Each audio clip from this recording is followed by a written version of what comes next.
नमस्कार बच्चों। आज हम कक्षा 7वीं की हिंदी की पाठ्य पुस्तक वसंत भाग 2 का पाठ 11 नीलकंठ के कुछ प्रमुख गद्यांशों की सप्रसंग व्याख्या करेंगे। पहला गद्यांश, पिछली बार आने पर आपने मोर के बच्चों के लिए पूछा था। शंकरगढ़ से एक चिड़ीमार 2 मोर के बच्चे पकड़ लाया है। एक मोर है, एक मोरनी। आप पाल लें। मोर के पंजों से दवा बनती है, सो ऐसे ही लोग खरीदने आए थे। आखिर मेरे सीने में भी तो इंसान का दिल है। मारने के लिए ऐसी मासूम चिड़ियों को कैसे दूं? टालने के लिए मैंने कह दिया, गुरुजी ने मंगवाए हैं। वैसे यह कमबख्त रोजगार ही गरीब है। वैसे यह कमबख्त रोजगार ही खराब है। प्रसंग। प्रस्तुत गद्यांश हिंदी की पाठ्य पुस्तक वसंत भाग 2 में संकलित नीलकंठ शीर्षक रेखाचित्र से लिया गया है। इसकी लेखिका महादेवी वर्मा जी हैं।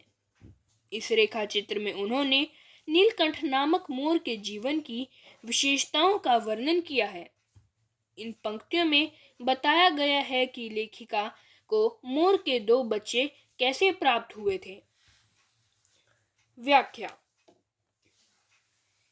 पक्षियों को बेचने वाले बड़े मियाँ जी ने लेखिका से कहा कि जब वे पिछली बार उसकी दुकान पर आई थी तो उन्होंने मोर के बच्चों के विषय में पूछा था।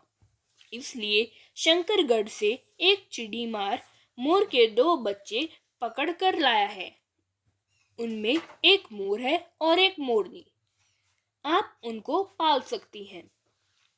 मोर के पंजों से कोई दवा बनती है, इसलिए कुछ लोग उन्हें खरीदने आए थे जो उनके पंजों से दवा बनाना चाहते थे।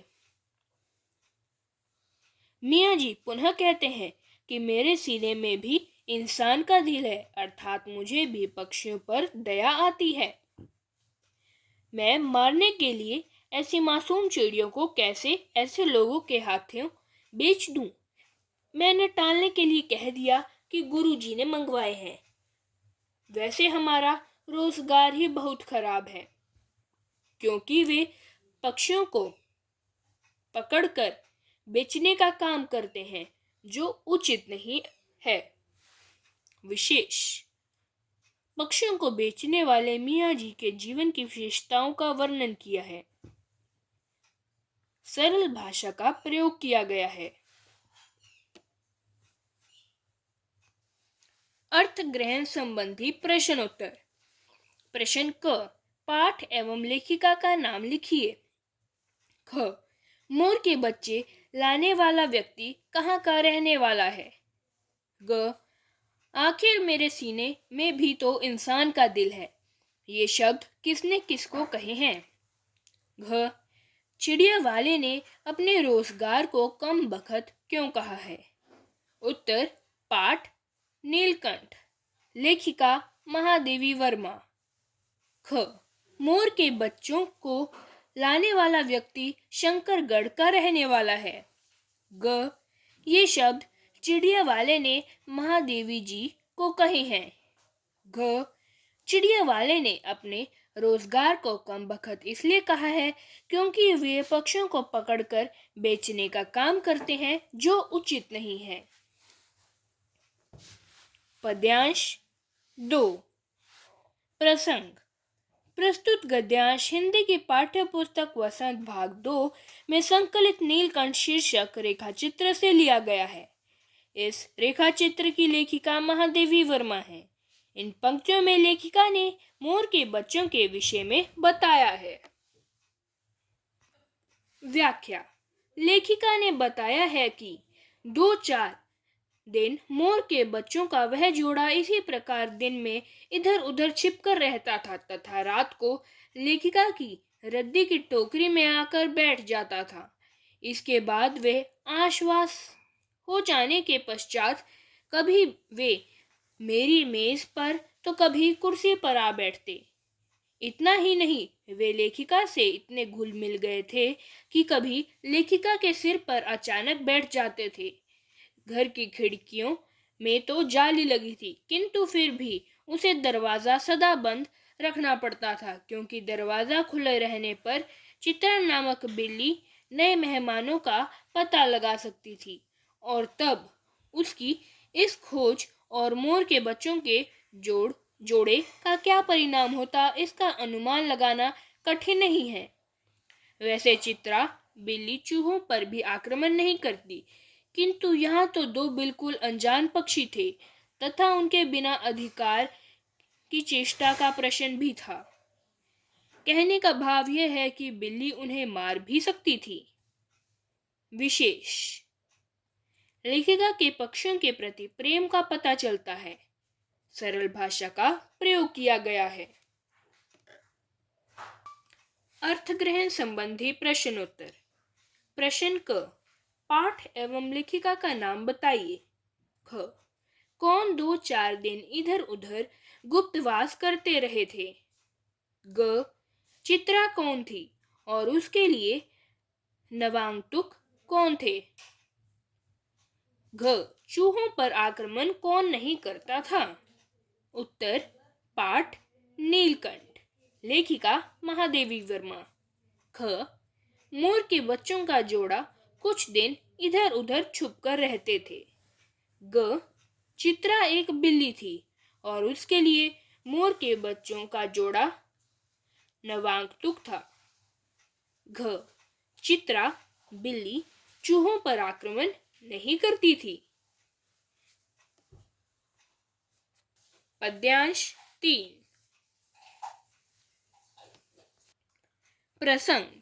प्रस्तुत गद्यांश हिंदी की पाठ्य पुस्तक वसंत भाग 2 में संकलित नीलकंठ शीर्षक रेखा चित्र से लिया गया है। इस पाठ की लेखिका महादेवी वर्मा है। इस रेखा चित्र में उन्होंने नीलकंठ मोर के जीवन की विशेषताओं का उल्लेख किया है। इन पंक्तियों में मोर के बच्चों के आगमन पर अन्य जीवों द्वारा की गई प्रतिक्रियाओं का वर्णन किया गया है। व्याख्या। लेखिका ने मोर के बच्चों को जाली घर में पहुंचा दिया। उन लोगों ने नए मेहमानों को देखकर वहां पहले से रहने वाले पक्षियों में ऐसी हैरानी उत्पन्न हुई जैसे कि नई दुल्हन के आने पर परिवार के सदस्यों में होती है। लक्का कबूतर नाचना छोड़कर दौड़ दौड़ कर मोर के बच्चों के जोड़े के चारों ओर घूमने लगा तथा गुटर गूं की आवाज निकालकर मानो गीत गाने लगा हो। बड़े खरगोश बहुत सभ्य सभा के सदस्यों की भांति एक पंक्ति में बैठकर अत्यंत गंभीरता पूर्वक उनकी जांच पड़ताल करने लगे।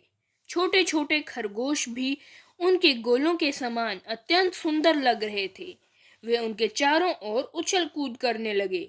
इसी प्रकार तोते भी उन्हें अच्छी प्रकार देखने के लिए अपनी एक आंख बंद करके उनकी जांच करने लगे। जिस दिन ये दोनों नए पक्षी लेखिका के बड़े जाली घर में गए, उस दिन वहां बहुत अधिक हलचल मच गई थी। विशेष। मोर के जोड़े के जाली घर में जाने पर वहां पहले से रहने वाले पक्षियों व जानवरों में हुई हलचल का वर्णन किया गया है। सरल भाषा का प्रयोग किया गया है। अर्थग्रहण संबंधी प्रश्नोत्तर। प्रश्न क, पहले रहने वालों में किसने और कैसा कुतूहल जगाया था। ख, कौन नाचना छोड़कर मोर के बच्चों के चारों ओर कैसी रागनी अलापने लगा था। ग, कौन कैसे गंभीर भाव से किनका निरीक्षण करने लगा था। घ, छोटे छोटे खरगोश कैसे लग रहे थे और क्या कर रहे थे। उत्तर, क, पहले रहने वाले नवांगतुकों मोर के बच्चों ने वैसा ही कौतूहल जगाया जैसा नववधू के आगमन पर परिवार में स्वाभाविक होता है। ख, लक्का कबूतर नाचना छोड़कर मोर के बच्चों के चारों ओर घूम घूम कर गुटर गूं की रागनी अलापने लगा था। ग बड़े खरगोश सभ्य सदस्यों के समान क्रम से बैठकर गंभीर भाव से मोर के बच्चों का निरीक्षण करने लगे थे। घ छोटे छोटे खरगोश ऊन की गेंदों जैसे लग रहे थे तथा मोर के बच्चों के चारों ओर उछल कूद मचा रहे थे।